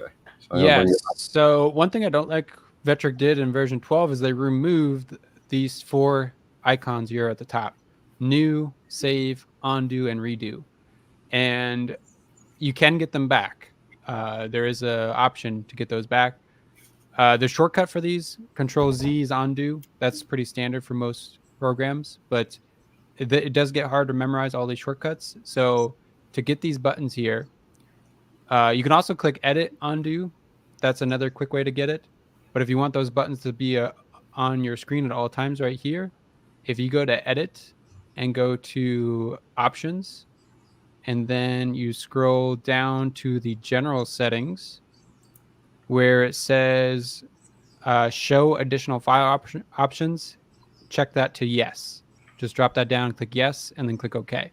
And that will put new, save, undo, and redo back at the top here. That way they're easier to access. You can also go to Help and then click Keyboard Shortcuts. That will also show you what all the shortcuts are as well. All right, cool. So here's some things that people have said from Eldon. Kyle's course for me has definitely been worth it. I went with the master training, and it's a lifetime, so no pressure to learn it before time runs out. For sure. Let's see. Era said, take your time with it. The content, trust me, you're not going to get anywhere else. The content you're not going to get anywhere else. Appreciate that. Yep. And this came from Dakota. I always love that name. Kyle's course is absolutely phenomenal. Here's another shout for you, right? Kyle responds very quickly to any questions you have. All right, great course. Except he's going to be on a honeymoon, so he probably won't be talking to you then. I got a good one. Go ahead. Question. I'm taking your course. I love it. The value is well worth the cost. There's no question, just praise. Yep, just point blank. So yeah, if you haven't taken, if you're new to the Vectric software, don't try to figure this out. Don't try to figure it out. Just take his course, do the investment with that as well, because the whole at the end of the day, the reason we got a CNC is because we need something to. How did you explain it today, Liberty? Right, we were talking about this today. Yes. Which part? About what we're looking for in a CNC. What's important at the end of the day? Oh, I mean, there was a lot of that we came up with that, but yeah. I would say, the accomplishment, the fulfillment, the I can do this. Yeah, that's a big one. And when you're trying to shortcut yourself, it turns into frustration, Yep. right? As opposed to accomplishment. So, yep. All right. Remember, he's got a free trial. Yes, I am promoting him because this is the way we learn. We buy speed, and you're buying yourself out of frustration. Yep. Right. That's it. And you have a very skilled person here. So tap into the skill. All right, Steve. When I downloaded the new Vectric V12 and it came with 2D files, how do I upload them to Vectric Pro? Yep, that's what we talked about earlier. Is that would be your clip art. If you don't see it directly in your clip art folder, it should be there by default. But if you don't see it there, go to portal.vectric.com and you can access all your downloads there. And then when you download them, they should upload directly into your clip art library. Yeah, show them where the clip art library is. Yep, in your design tab on the left here, if you go down, there says clip art, and you go to 2D vectors. There's all the 2D shapes. They should already be in there. If they're not, like I said, you can go to help and then go to visit Vectric user portal, and that's where you can access all your downloads. Okay. All right. So from Robert, congrats, Kyle. Haven't gotten a handle on how to most effectively use layers. Often find myself making changes, then realizing I'm on the wrong layer. Oh yeah, I've done that too. Mine said on when to add new layers. Thanks. Yeah, so layers are a big thing when you get more comfortable with the software. I don't recommend trying to master layers right at the beginning because they can get confusing. But once you get comfortable with the software, layers are going to become your best friend because you can really optimize all your toolpaths and strategies based off of layers. And you can really clean up your projects that way and make them much easier to work with. Basically, my mindset when using layers is most of the times I like to make a new layer for each toolpath because later on I could automate these toolpaths for each layer. And when I want to make another project or something, it makes it so much easier. I could save a template and automate those. I'm actually doing a talk at Vectric's user group meeting about this. So if you're going to be there or watch a replay or something from there, definitely check that out because I'm talking much more about this. But another thing about layers that I like to use is if I have, let's say, a bunch of holes or something, or a bunch of small objects, I would always want to put those on a separate layer because later on that could be hard to select if I have a lot of one object. So you can separate those on a separate layer as well. And then just try to keep in mind, what I like to do is change the colors of the layers. Once you change the colors of them, that makes it much easier to tell they're on a different layer. So if I take this half circle, for instance, move it to a new layer and make it a different color, this is now going to be red and this is black. So I could tell right away just by looking at them, they're on separate layers. And now when I'm working with this, anytime I see red, I know that's on its own layer. And that kind of helps you remember which layer you're working on. Yeah, that's such a good tip. If you create a new layer, change the color. Give it a color right away. For sure. All right. Okay. Let's see. Next one. Oh, we got Kimberly has made a donation towards the bachelor party.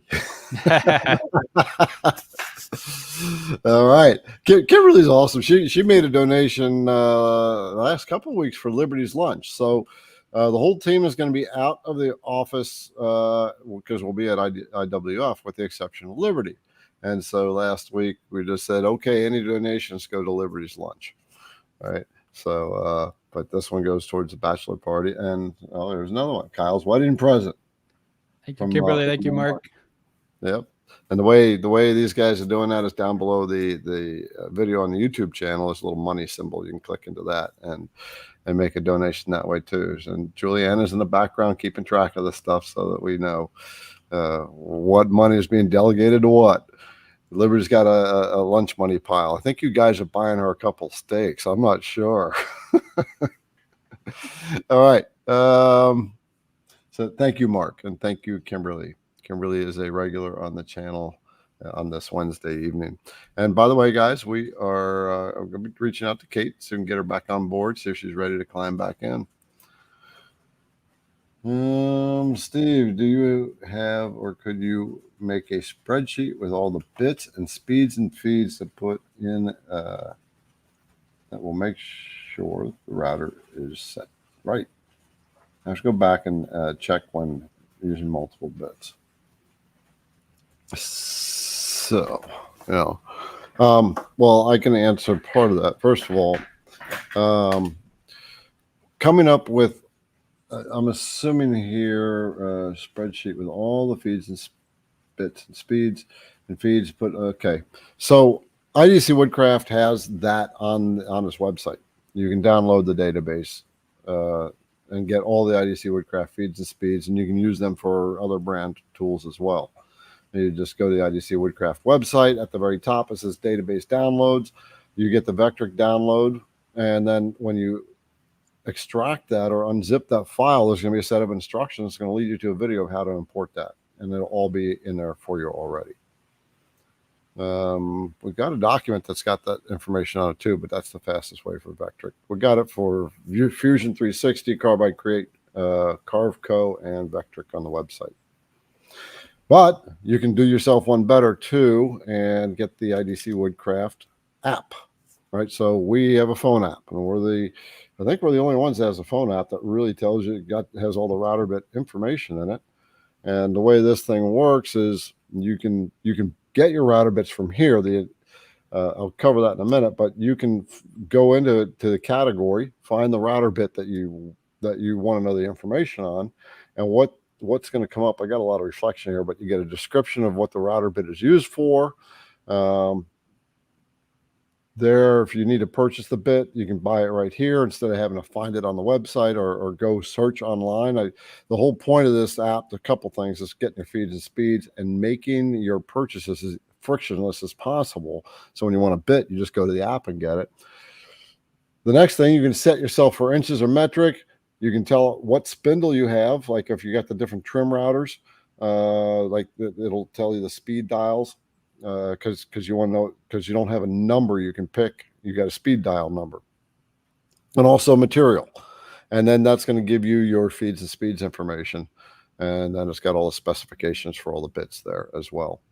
And you can populate this with all the router bits you have, so you don't have to search for it. You can go to my list. All right, so we're always upgrading this app. Julianne has put links in the description of the video. You can get it for Apple and you can get it for Android. Just search IDC Woodcraft on either store and it's free. It's all yours. That's the kind of resources I'm talking about. Yeah, it's awesome. Yeah. We've got a lot of work in that app. So, always trying to improve it. And if you have some suggestions, I don't know if we have it on there anymore, the feedback button. But you can always email us at Garrett@idcwoodcraft.com and say, can you throw this on your app? And if we get enough people asking for something, then we go and do it. Nice. Yeah. Okay, Sam, can you show how to make a 1-inch wide keyhole slot with a 3/8 inch keyhole bit? Do you have a video on that, don't you, Garrett? I've got one that tells you how to do a keyhole, but not how to do a 1-inch wide. So I think he means like the width of the slot. But there is basically two ways that you can do it. One way is there's a gadget called the keyhole gadget. That is only if you have the Pro version of VCarve or Cut2D or Aspire. You're going to see this. Actually, we have to make a circle first as our start point. Just make a simple circle there. And then you would select that and go to keyhole. And then here you could set which direction you want it to go, the length of the slot, the depth, and the tool and everything you want to use. And this will automatically generate the toolpath for you. That's the easy way to do it. pretty self-explanatory. Once you fill out this form and click OK, it'll automatically generate for you. I'm not even, just for the sake of time, I'll just click OK. Actually, it's going to make me select a tool here. You could just select a dummy tool just for the feed and speed you're after here. You would select that, click OK, and you'll see that will automatically generate the vector and the toolpath for you. But basically all the toolpath does is drops down, moves up, comes back down, and lifts back out. So to do that, basically all you need is one line going up and one line coming down, or left to right if you're going left to right.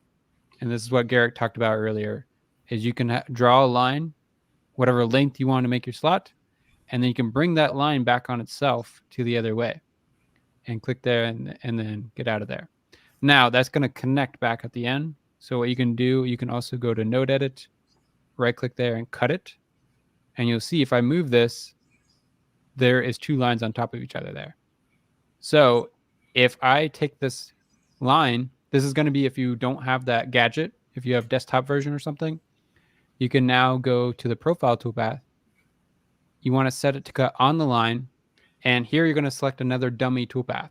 This is going to be a dummy tool just for the feed and speeds, because you can't really enter a keyhole bit into the database. So you'd set your cut depth here, whatever depth you want it.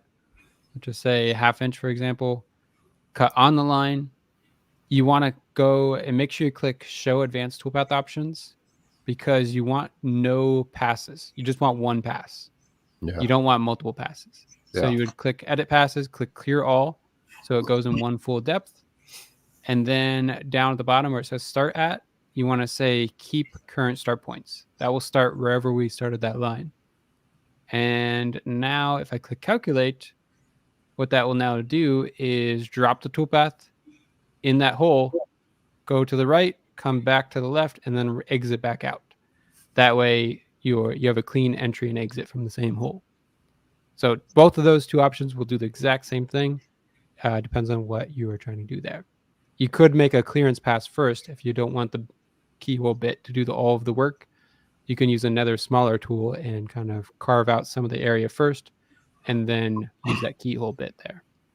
Yes, on the IDC Woodcraft database, I have that set. So for the keyhole depth of cut, it'll go down to the proper depth in one pass. So so anyway, but his question, he wants a 1-inch wide slot. That's going to take some thinking, but I mean, it'd take a little bit more time than we have here to do it. It certainly can be done. But yep, you just adjust your numbers here. You can make it exactly 1 inch, but keep in mind that center of the bit to center of the bit. you're saying 1-inch wide, so that's taking some. Oh, I thought he was talking about like the width of the slot to be 1 inch. Yeah, 1-inch wide. So if that's the case, he could machine it out kind of wider, but I don't know why exactly you'd want to have that big width there. Maybe it's just what it has to fit over. Maybe, yeah. And it locks it in some kind of cleat or something. Okay, Norman, Kyle, when you finish updating your Master VCar 12, will you be able to update my? Yes, anybody with the current course, the updates are going to be automatic to those. So I actually have some already posted there. We have a support doc page and our help page that shows you all the updated ones. If you need help with that, just reach out to our support email. Okay. All right. And Rich, got another question. Is are any of your upcoming 0.25 shaft bits going to be 125 BN ball nose, or should you go ahead and order a new 1/8 ball nose now? So okay, so good point. No, we are not going to have any at the moment any ball nose that are 1/8 diameter cutters that go up to a 1/4 inch shank. We do have 2 1/4 inch shank bits that are coming online. It's step down bits, so it's 1/4 inch to 1/8 inch cutter. 1/4 inch shank, 1/8 inch cutter, and a 1/4 inch shank to 1/16 inch cutter. So these are new bits. We are the tooling company is making them for us now. I had those designed up, and for those so at IDC Woodcraft, we have an email list, right? It's like most companies do. But the difference at the CNC Insiders is the email list. When we release products, first of all, you're getting notified that we're coming out with one. And second of all, you get a discount on that product for the first few days. So I always give them if it's an IDC branded item, then you'll get a 15% discount. So if you want that opportunity to get those bits and everything else that comes online, you're always getting notified. Get on the CNC Insiders list. They will put a link in the comments and also down below in the description. And Kyle, you shared the spreadsheet before, so if anybody has jumped in before, but we'll get back to that in a minute. So yeah, so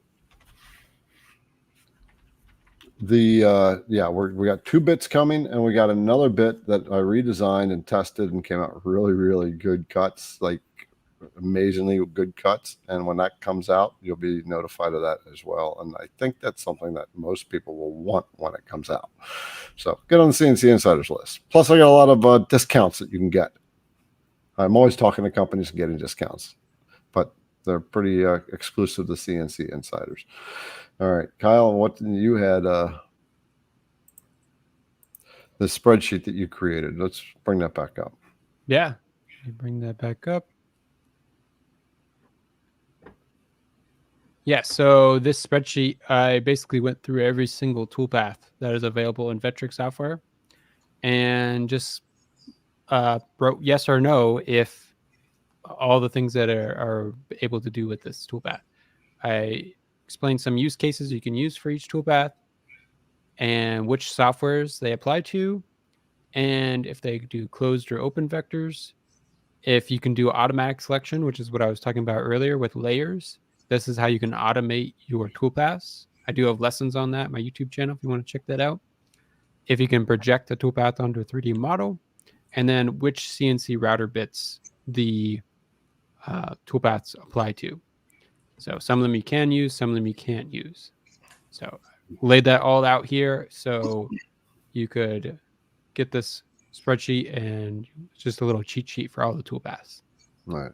Okay. So there'll be a link in the comments. Get it. It's a freebie for you. And it's another resource to help you understand and be able to make more stuff on your CNC machine and get better. Okay. And we're at 9:42. You still good to go for another 20 minutes?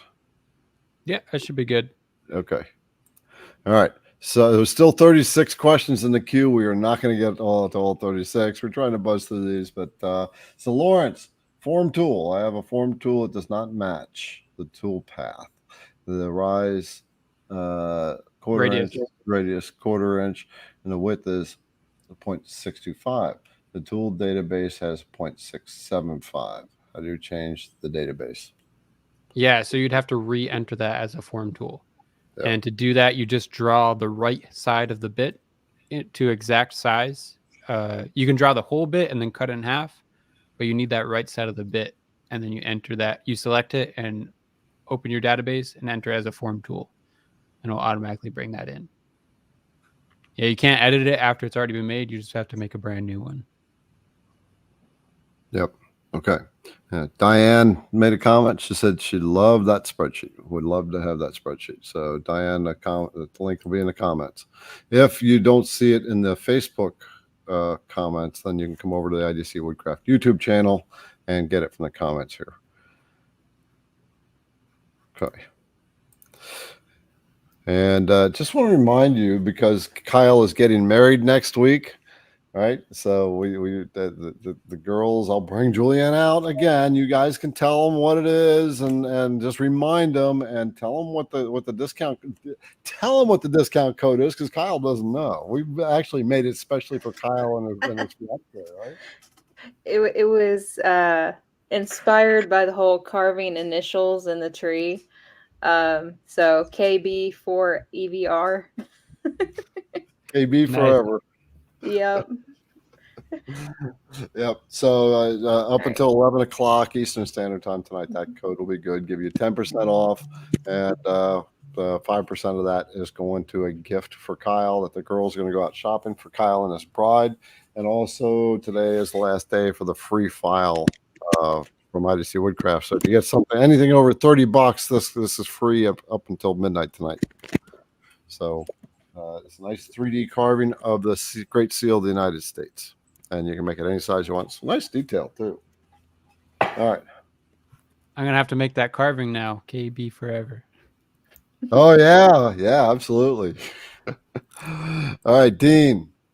Does Aspire work well with Bob's CNC? Yeah, Bob's CNC will run any Vectric product. I would, like I said earlier, I'd only recommend Aspire if you're custom 3D modeling your own designs. If you're only trying to carve 3D models, then VCarve will be fine for you. Yeah. But yeah, no matter which Vectric product it is, it will work with Bob's CNC. Yeah. Okay. And Jason, Jensen. I don't know how you say it. MJ Jensen. There we go. All right, got it. Kyle, has anyone come up with a process to find the middle line of a font or closed vector yet? Okay, I assume you're talking about if you just draw a line in the middle of a font. I would like to know what exactly your use case for that is. Maybe if you're trying to quick engrave something. But there are single line fonts available directly in Vectric. If you open up your font tool, there's an option for single line fonts. And I would say that you try there first. That might solve your solution there. But other than that, I don't know a simple solution to draw a line in the middle of your fonts. I've done something like that before, but usually requires a lot of extra work that is not a very simple process. Okay. Yeah, oh, I forgot to say that whatever gift these guys get, we will share it in 2 weeks on the live. We're going to be IWF. So if you're at IWF next week, we will be there. Kyle won't, but we will. He'll be getting married. All right, Tanya. Does your academy show how to take JPEG or to 3D?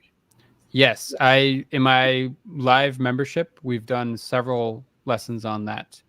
And basically we take an image and we show how you can trace it and then turn it into 3D. And then recently we've done really cool lessons where we show how to take AI tools and make really custom 3D models and 2D vectors with AI tools, which is artificial intelligence tools. Makes it really simple to design like that as well. All right. Yeah, I so much want to start doing some Aspire work. Yeah, it is fun. Yeah. Dave, hey Kyle, thanks so much for all your help. I watch you all the time. I have a question for you about how zero planes work. So I'm not seeing any more questions on that. Like he didn't have a follow-up statement there. Okay, so yeah, zero planes are basically, let me get rid of that clipping that we applied earlier. Remove that. So as you can see, this is a zero plane.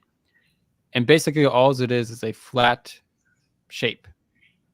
And if you have a zero heights to your zero plane, it's just going to be a flat plane where your modeling plane is. And you can give it thickness if you want. You can see as I raise this up or down, that you can give your zero plane thickness. If it's at zero or whatever thickness, one really good use case of zero planes is when you're making a dish component. So if I go to the clip art library and I just find something in here that is a dish shape like this one here, if I drag and drop it into the project, I'm going to turn my modeling plane off so you can see this a little bit better.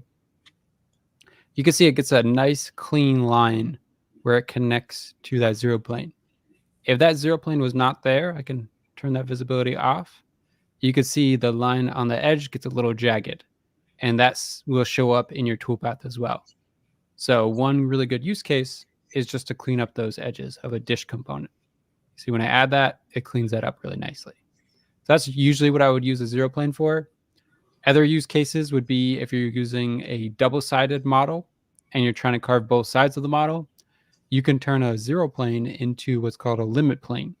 It's a little bit more advanced, but basically it allows you to overcut on both sides of the project, so you're not left with a seam where your double-sided project ends up. I have a bunch of lessons on that, but like I said, that's a little bit more advanced for what we're talking about here. But this is going to be the most common use case for a zero plane, is just to give it a clean edge there. All right, cool. All right. Yeah, I just wanted to let people know. So 38 orders have come in to contribute to Kyle's gift. All right, his wedding gift. So for all you make an order, 5% of that purchase, at 10% off, you got that code, and 5% of that purchase is going towards his gift. And of course, we'll throw some extra in as well, just on the side. And I was going to say something else, but I can't remember. All right, well, we got a couple more we can handle, and then we'll start winding down from Stefan. When you import a PNG, convert to vectors, you end up with double lines, but just want to carve a single line. Yeah, it's going to depend on how the image file looks when you trace it.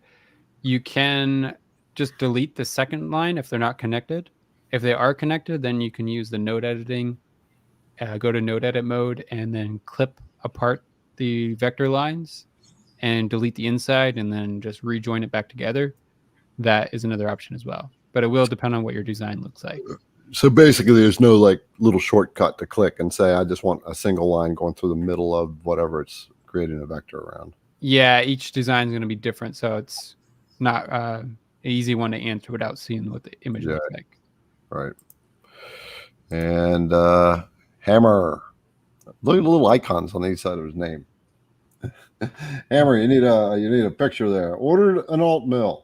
Only gotta wait until December to get it. Well, all right, cool. I think that requires a dance. Here, we gotta bring Julianne on. Okay. Ordered his machine. Kyle, join in, brother. Give a little dance. There we go. All right, cool. So the alt mill, Julianne, expand my picture. Okie doke. Yeah. So it's it's a new 4 foot by 4 foot machine. And I'm still getting it together. And kind of enjoying it. Excited to have a 4 by 4. I got rid of the Phantom and got that because Phantom is production machine.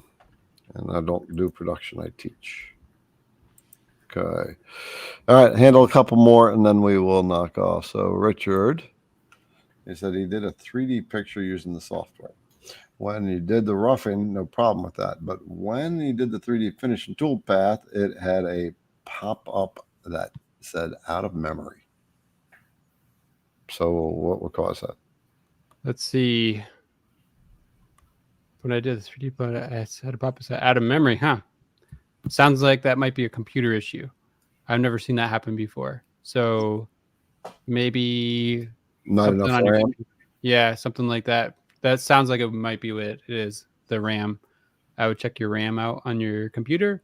Maybe it's a little low. You might have to upgrade that or try it on a different computer. Is there any way you can generate a toolpath that's not going to take as much?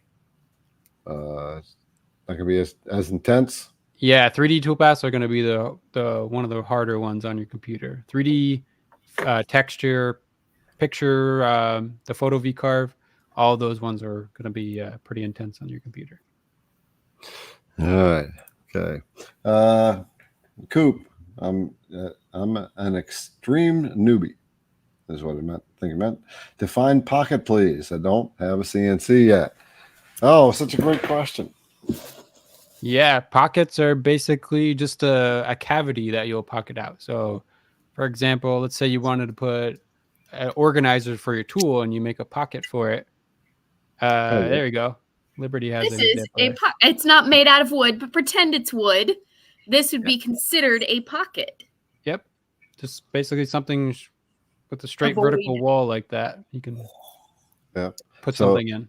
Anywhere where you're cutting out material and you're cutting out around a void, like around a square or a circle like she just had, and you're cutting all the material out the inside, that's a pocket. Yep. And a profile, Liberty, tell them what a profile is. Profile would be around the outer of an object or whatever it may be. All right. Exactly. So, yep. So when we're cutting a pocket, we're actually cutting material out of the inside of a shape. And when we're cutting a profile, we're actually cutting along the profile of that shape. Or the outside of said shape that you just pocketed. Right. Yep. Yeah. Extreme newbies, and that's the gaps that we're closing, right? And what Kyle's course will take you through. He's going to start right at the beginning, right, and teach you that stuff as you move along, and you'll start to see what these things mean, and then it'll become normal. Yeah. Then you'll be talking CNC lingo. By the way, I have on my website, I have a list of all the commonly used terms for CNC and their definitions. All right, we'll handle one more. Yep, I have his list printed out for myself. Nice. All right. Yep. All right, we'll handle one more for the rest of you folks that we didn't get to your questions. Do apologize, but we're going to start bringing Kyle on once a month. So because we're always getting questions. Okay, from Dave, brand new to CNC, and this is and to this conversation. Looks like a great opportunity to learn. Does your software work with the maker-made M2 directly?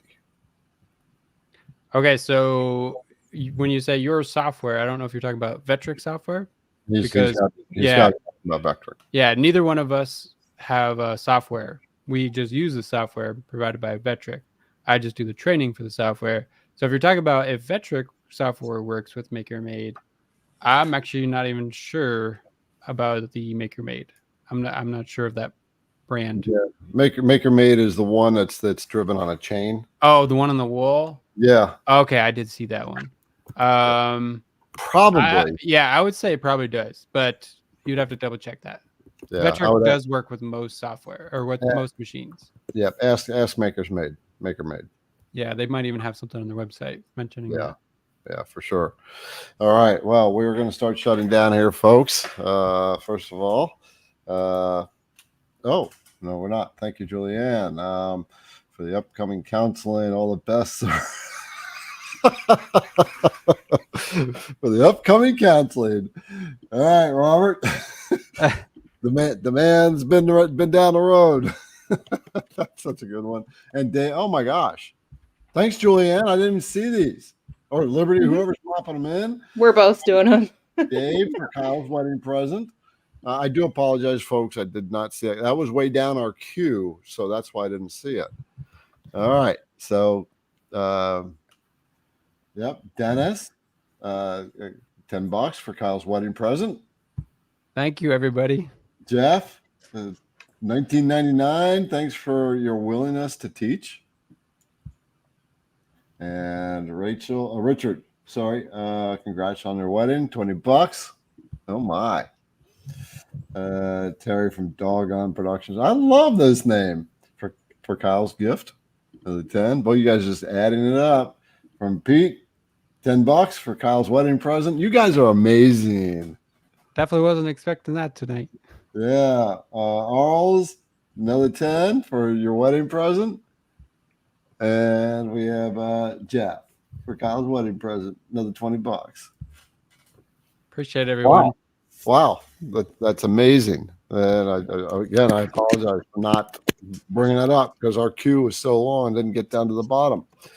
So, yeah, Kyle, congratulations. Excited for you. And remember, you've seen the extent of Kyle's knowledge, and that's the only Vectric course out there. All right, invest in yourself. Links are going to be in the description. And did I forget anything else, girls? Oh, yeah. No, I didn't. So 11 for Kyle's wedding discount / contribution to the gift. Let me throw that in one more time. Yep. And that's a KB4EVR, right? Right there. Yep. Yep, there it is. So Julianne just put it in. Yep, KB forever. KB4EVER, all capital letters. Super cool. Super cool. Thank This you, everyone. is so much fun. Subscribe to the channel, and also Julianne, throw in the Google reviews link. Huh. So Will do. for everybody, if you feel like this was giving you some value, this is what we try to work to do every week, is do this kind of stuff. Like people like Kyle on board. We've had many guests who have taught a lot of stuff. And if you find that helpful, IDC Woodcraft gives you service. The girls here take care of you and whatever your needs are. Give us a review. Give us a 5-star review on Google. Google likes seeing reviews. So that helps our website be ranked higher and higher. Google. And Well, we got another one. Randy just threw another $20 in there. Thank you, Randy. I'm running out of space. I'm in my notebook here to write all these things. My goodness. All right, brothers and sisters, we're going to check out. I'm almost afraid to check out because someone else might be typing another $20 or something for Kyle's gift. Right. We'll do a Just countdown. Leave it go all night. Yeah, we'll be talking in the background for about 5-10 minutes, and then during that time, you'll be able to do that. So remember, up until 11 o'clock, that's where you can get that discount. Let's see where we're at with that. 11 o'clock Eastern time. Eastern time. Let's take a look. See what we got sitting out there. 43 orders. Wow. Nice. Yeah. What a way to get just uh-oh. Did something else come in? Nope. Nope. Let's We see. have- We've got to. No, we got How do I send a gift? Oh yeah, we've got more coming in. If you're on YouTube, it's a little bitty symbol right in the live chat that looks like a tiny little dollar bill with a dollar sign in it. So you just click that and then donate that way. Like this. Or Yes. Or if they're talking about physically shipping a gift, Oh. I don't know if that's what they're talking about. could be. How much mail do you want? Do you want? Yeah. Well, I'll tell you what. You can send a card to IDC Woodcraft or your gifts, and we will forward it. That's Okay. guaranteed. We'd I be can happy also to. provide you- my business address as well. There you Yeah, go. there you go. You can also reach out to me. I think you have my email in the chat or in the Yes. description, rather. Should be at the very bottom of the description. I appreciate it, everybody. Yep. We'll We'll put give him something good. if we got his business address, we'll put it down in the description of the video as well. All right, brothers and sisters, it's been CNC. fun again. Been very enjoyable celebrating this way with Kyle's upcoming wedding. Kyle, thank you for showing up again. We'll have him back in about a month or so. Thank you. Be a married All right. man then. Yep. Yeah. We'll see y'all. Have Yeah. a good one.